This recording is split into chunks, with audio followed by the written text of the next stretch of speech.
नमस्कार मंडळी. मी वास्तुज्योतिष सल्लागार नयन धोत्रे आपल्या सगळ्यांचं स्वागत करतो आपल्या आवडत्या यूट्यूबवरील चॅनल ज्योतिष कट्टामध्ये. आजच्या भागामध्ये आपल्याला जी माहिती घ्यायची आहे ती फार वैशिष्ट्यपूर्ण आहे. ती म्हणजे एकाच ग्रहाची बुध ग्रहाच्या राशी परिवर्तनाचे परिणाम सगळ्या 12 राशींसाठी काय असणार आहे याबद्दल आपण आता हा व्हिडिओ बनवत आहोत. अवश्य सगळा व्हिडिओ पहा.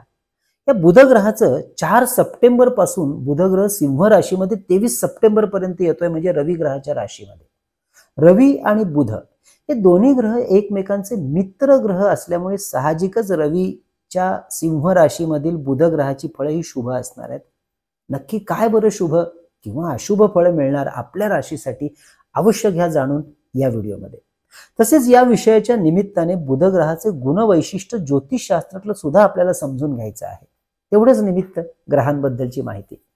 यामुळे आपल्याला बुध ग्रहाची ओळख व्हायला सुद्धा मदत होईल. मंडळी, हे राशी भविष्य अर्थातच नेहमीप्रमाणे आपण चंद्र राशीनुसार ह्या 12 राशींचा आढावा घेत आहोत. तसेच नेहमीप्रमाणेची सूचना विसरायचं नाही की सगळ्याच गोष्टी तंतोतंत लागू पडतील असं बिलकुल नाही, कारण तुमच्या मूळ कुंडलीतले ग्रहयोग कसे आहेत त्याच्यानुसार ह्या बदलणाऱ्या ग्रहांच्या गोचर ग्रहांचे परिणाम आपल्याला अनुभवायला मिळतात.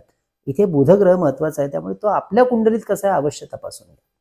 परंतु महत्वाचे शुभ अशुभ परिणाम निश्चित अनुभवायला मिळतातच आणि ते मिळतील, अवश्य लक्ष द्या. एक अभ्यास म्हणून अवश्य आपण त्याचा एक आढावा घेऊ शकतो. त्यातच या सिंह राशीमध्ये रवी ग्रह सुद्धा राहणार आहे 16 सप्टेंबर पर्यंत. त्यामुळे बुध आणि रवी यांचा अत्यंत शुभ असा बुध आदित्य योग सुद्धा होतोय 4 सप्टेंबर ते 16 सप्टेंबर पर्यंत, म्हणजेच दुधामध्ये साखर. बुध ग्रहाला त्याच्या गुणधर्मानुसार राजकुमाराची उपमा दिली जाते, उपाधी दिली जाते ज्योतिषशास्त्रामध्ये. बुध ग्रह हा बुद्धीचा, स्मरणशक्तीचा, परस्परांमधील संबंधाचा, नात्याचा, विविध भाषेच्या अभ्यासाचा, भाषेवरील प्रभुत्वाचा, स्पष्ट आणि सुंदर बोलण्याचा, अमोघ वाणीचा, सूत्रसंचालनाचा, प्रेझेंटिंग स्किलचा, जाहिरातींचा, मध्यस्थांची भूमिका यशस्वीपणे बजावणारा मध्यस्थाचा, कागदपत्रांचा, दिलेल्या शब्दाला जागणारा, कम्युनिकेशन स्किलचा, चांगल्या हस्ताक्षराचा, खरं बोलण्याचा, विश्वासार्हतेचा, लेखन कौशल्याचा आणि वक्तृत्वाचा असा हा कारग्रह बुध समजला जातो ज्योतिषशास्त्रात. अर्थात मूळ कुंडलीमध्ये बुध ग्रह शुभ राशीमध्ये किंवा शुभ स्थितीमध्ये असता हे सगळे किंवा यापैकी काही ना काही महत्वाचे शुभ अनुभव आपल्याला अवश्य मिळतात आपल्या कुंडलीनुसार. म्हणजेच बुध ग्रह जर स्वतःच्या राशीमध्ये म्हणजे मिथुन किंवा कन्या राशीमध्ये असताना ही शुभ फळं आपल्याला दिसतील. तर कन्या ही बुध ग्रहाची उच्च राशी आहे आणि मूळ त्रिकोण राशी असल्यामुळे कन्या राशीत तर बुध ग्रह अत्यंत अप्रतिम शुभ फळं तीही जोरकसपणे देत असतो. तसेच रवी, राहू आणि शुक्र या 3 ग्रहांबरोबर सुद्धा जर आपला बुध ग्रह असेल तर तरी सुद्धा बुध ग्रह फार शुभ फळं देतो आणि रवी आणि शुक्राच्या राशीमध्ये सुद्धा हाच अनुभव येतो. मात्र मीन ही बुध ग्रहाची नीच राशी असल्यामुळे मीन राशीमधला बुध ग्रह मगाशी सांगितलेल्या शुभ गुणधर्माच्या विपरीत फळं देतो. म्हणजे खोटं बोलणं, लावालाव्या करणं, खोटी कागदपत्र तयार करणं, खोट्या सह्या करणं, लोकांना फसवण्याची मानसिकता असणं, एखाद्याचा विश्वासघात करणं, खोटी वचनं, खोटी आश्वासनं देणं, अशा प्रकारचं वर्तन मीन राशीमध्ये जर कुंडलीत बुध ग्रह असेल तर तो देतो. अशी फळं आढळतात. तसेच चंद्र ग्रहाबरोबर युती असताना सुद्धा काहीसा अशुभ परिणाम देतो बुध. अशा वेळेला बुध ग्रहाची शुभ फळं मिळवण्यासाठी सगळ्यात सुंदर आणि महत्वाचा उपाय म्हणजे काय तर गणेशाची उपासना, बुद्धीच्या देवतेची उपासना, मंत्रपाठ यावर लक्ष देणं. गणेशाचा मंत्र म्हणजे ओम गंग गणपतये नमः ज्यांच्या कुंडलीत बुध ग्रह बिघडल्यानं अवश्य करावा. बुधवार आणि मंगळवारी गणपतीचं दर्शन घेणं, संकष्टनाशक गणपती स्तोत्र, गणपती अथर्व शीर्षाचं पठण करणं उत्तम परिणाम देतो, अशुभ फळं कमी करतो. विशेष करून हा उपाय विद्यार्थ्यांसाठी ज्यांना स्मरणशक्तीचा त्रास आहे, मानसिक शांतता नाही त्यांनी. तसेच गणेश रुद्राक्ष सुद्धा आपण गळ्यात धारण करू शकता किंवा त्याबरोबर 6मुखी रुद्राक्ष धारण करणं उत्तम प्रभाव निर्माण करतं. तर ज्यांना रत्न धारण करण्याची इच्छा आहे त्यांनी 5चं उपरत्न म्हणजे ग्रीन ओनेक्स हे चांदीचं पेंडंट करून गळ्यात धारण करावं. म्हणजे बिघडलेल्या बुध ग्रहाचे अशुभ परिणाम कमी करायला मदत होते, बुध ग्रहाची अनुकूलता मिळते. महाविष्णूंची उपासना वाढवणं, यामध्ये महाविष्णूंचा महामंत्र म्हणजे ओम विष्णवे नमः किंवा ओम नमो भगवते वासुदेवाय यापैकी कुठलाही मंत्राचा जप 1 माळ तुळशीच्या माळेवर केल्यास अतिउत्तम. तसेच बुधवार आणि एकादशीच्या दिवशी विष्णू सहस्त्र नामावलीचं पाठ करणं फार सुंदर अनुभव देऊन जातं. तर आपल्या देवाऱ्यामध्ये सुदर्शन यंत्र सुद्धा आपण पूजेत ठेवून त्याचं रोज दर्शन घेणं हे आपल्या पत्रिकेतील बुधग्रहाची अनुकूलता वाढवतं. व्यवसाय करत असाल तर देवाऱ्यामध्ये मेरुश्री यंत्र, लक्ष्मी यंत्र सुद्धा आणि वास्तूच्या उत्तर दिशेच्या भिंतीवर कुबेर यंत्र सुद्धा अवश्य फ्रेम करून लावू शकता बुध ग्रह परिणाम चांगले मिळवण्यासाठी. अर्थात आपल्या प्रामाणिक मेहनतीवर, अभ्यासावर आणि योग्य मार्गदर्शन घेण्यावर मात्र पहिल्यांदा भर द्या. नुसतं यंत्र आणि रत्न वापरून उपयोग होत नाही हे सुद्धा लक्षात ठेवायचं, कृपया विसरू नका. चला तर मग इतकी सगळी बुधग्रहाची ज्योतिषशास्त्रीय माहिती मिळाली आपल्याला. आता हा जो बुधग्रह परिवर्तन करतोय त्याचे परिणाम आपल्या राशीला कसे मिळणार आहेत प्रत्येक राशीसाठी पाहूया. पहिली राशी म्हणजे मेष. मेष राशीच्या शुभ अशा पंचम स्थानातून गोचर भ्रमण होणार असल्यामुळे बुधाचं सर्वाधिक लाभ विद्यार्थ्यांना त्यांच्या विद्या अभ्यासातील यशप्राप्तीसाठी चांगला होताना दिसेल.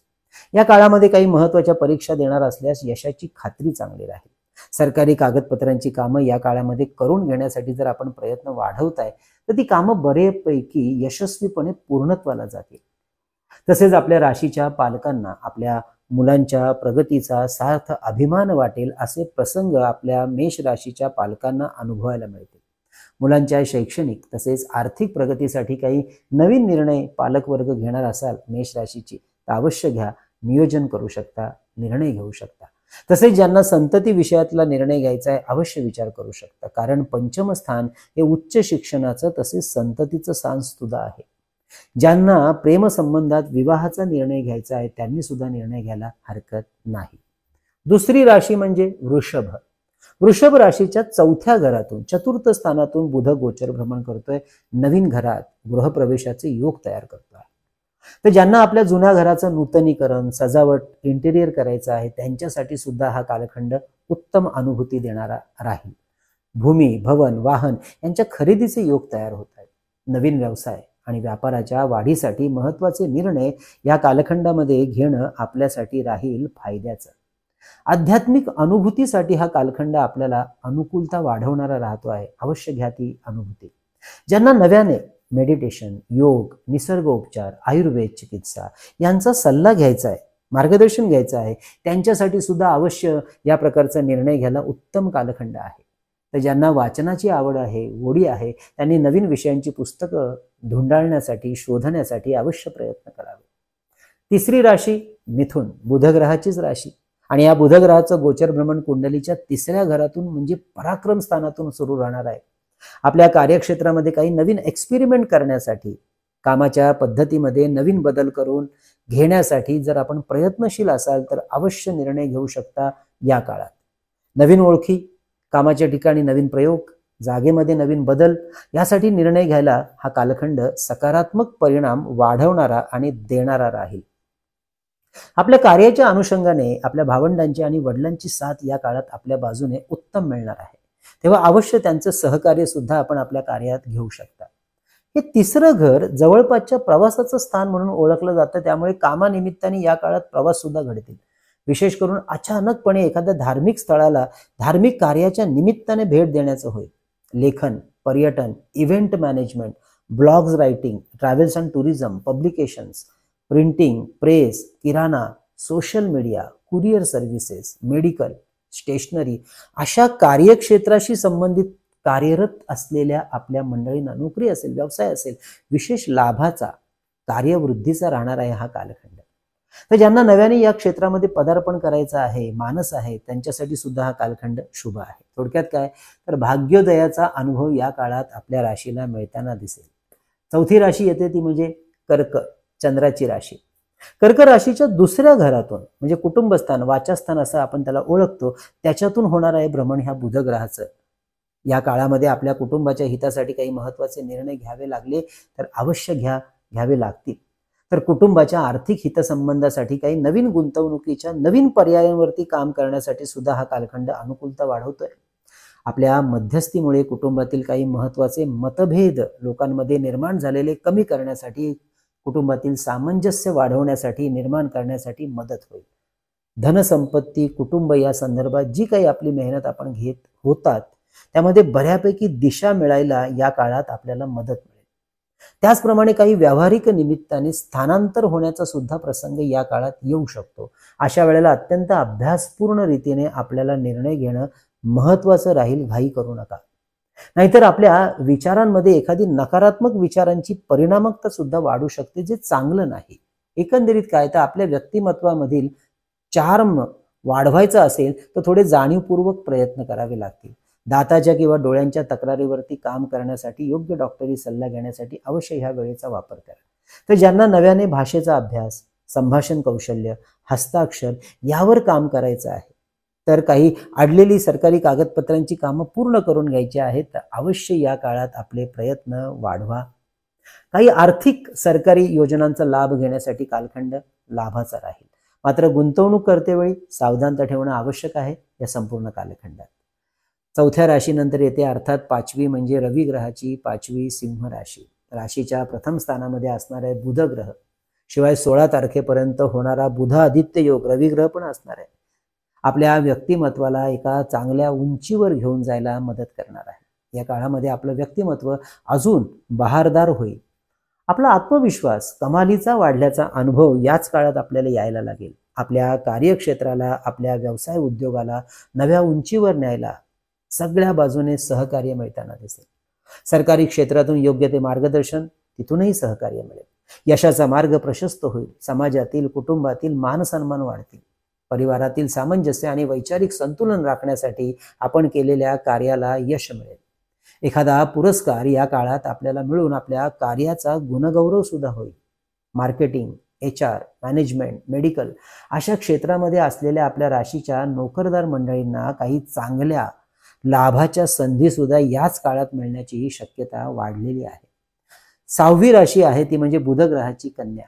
कन्या राशीच्या 12व्या घरातून होणार आहे बुध ग्रहाचं गोचर भ्रमण आणि कुंडलीच्या 12व्या घरातून हे गोचर भ्रमण होत असल्यामुळे व्यवहारातील बऱ्याच गोष्टींवरती अत्यंत बारीक नजर ठेवावी लागणार आहे. नजर हटी तो दुर्घटना घटी. विशेष करून आर्थिक नियोजन आणि आरोग्य स्वतःचं, कुटुंबाचं सांभाळायचं आहे या काळामध्ये.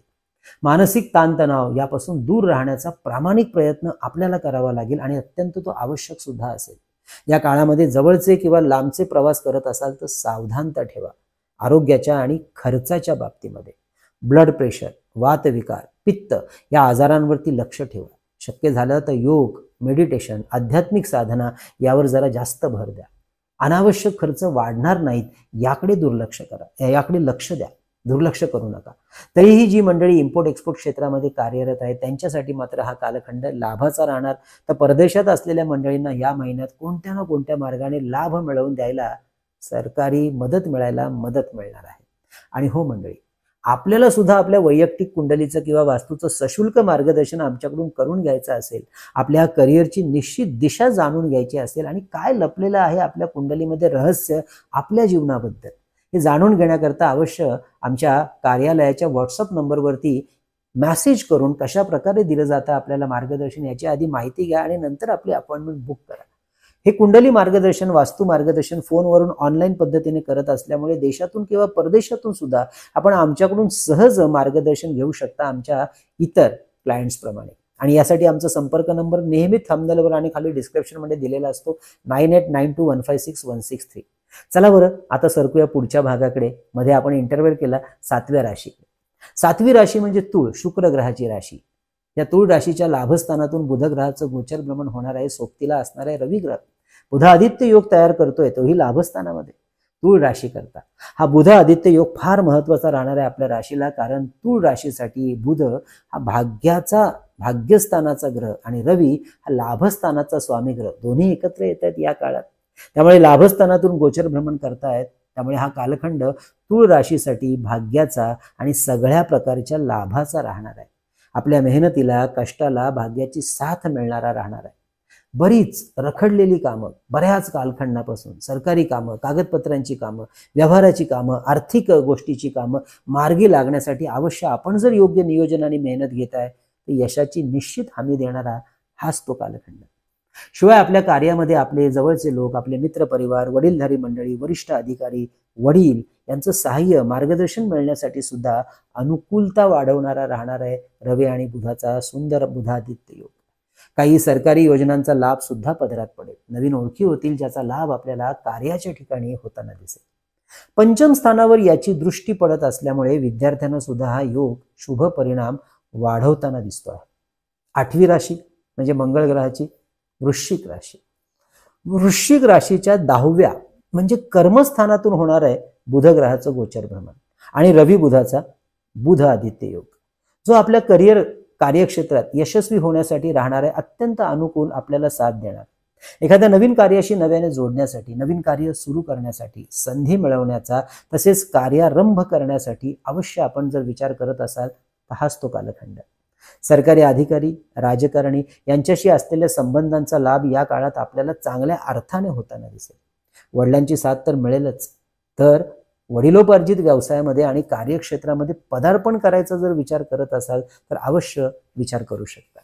आणि जे आधीपासूनच आपल्या वडिलोपार्जित कार्यक्षेत्रामध्ये कार्यरत आहेत त्यांनी आपल्या कार्याच्या अनुषंगाने नवीन परिवर्तन करण्यासाठी अवश्य प्रयत्नशील राहावं, यश मिळेल. भूमी, भवन, वाहन यांच्या खरेदीचे योग याच काळात तयार होत आहेत. तर नवीन वास्तूमध्ये गृहप्रवेश करण्याचा योग आपल्या आनंदात अजून भर टाकेल. 9वी राशी म्हणजे गुरुग्रहाची धनुराशी.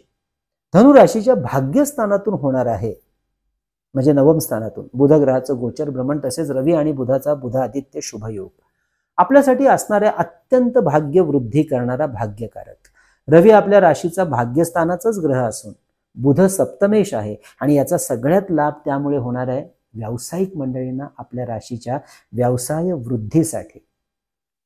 तर विद्यार्थ्यांना शिष्यवृत्ती मिळवण्यासाठी, स्पर्धा परीक्षेत चांगले यश मिळवण्यासाठी, परदेशात उच्च शिक्षणात जाण्यासाठी होणार आहे. तेव्हा अवश्य या काळामध्ये त्या दृष्टीने आपण पावलं उचलू शकता, नियोजन करू शकता. नवीन व्यवसायात पदार्पण करण्यासाठी सुद्धा जर विचार करत असाल तर या कालखंडामध्ये अवश्य करा, लाभदायक राहील.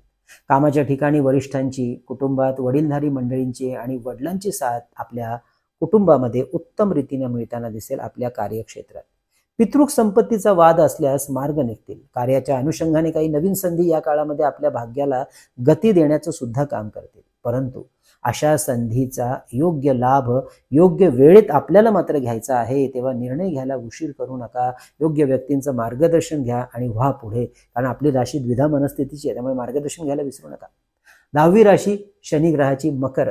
या मकर राशीच्या 8व्या घरातून होणारे बुध आणि रवीचं गोचर भ्रमण, कुंडलीमधलं 8वं घर हे काहीसा अशुभ परिणाम देणारं मानलं जातं. त्यामुळे सुरू असलेल्या किंवा सुरू होणाऱ्या कार्यात अचानकपणे काही अडचणी निर्माण होण्याची शक्यता दिसत आहे.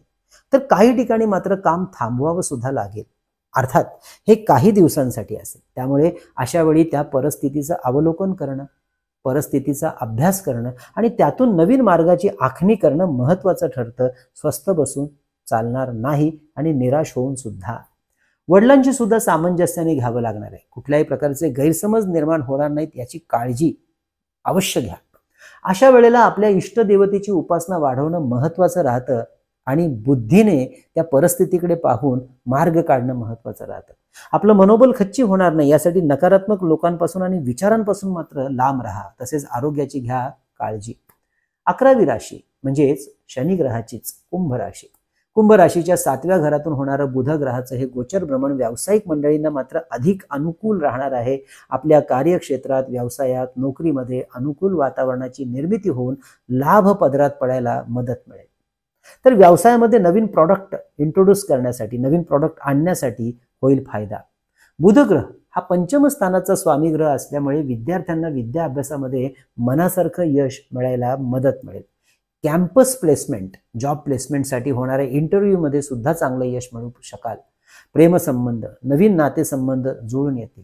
ज्यांना संतती विषयामध्ये नियोजन किंवा निर्णय घ्यायचा आहे त्यांनी अवश्य या कालखंडाचा विचार करायला हरकत नाही. व्यवसायाच्या संबंधात एखादं स्किल शिकण्यासाठी अवश्य या काळात आपण प्रयत्न वाढवा. व्यवसायाची जाहिरात करण्यासाठी, व्यवसायाचं ब्रँडिंग करण्यासाठी सुद्धा हा कालखंड शुभ परिणाम देणारा आहे. आणि आता राशीचक्रातली 12वी राशी म्हणजे मीन राशी.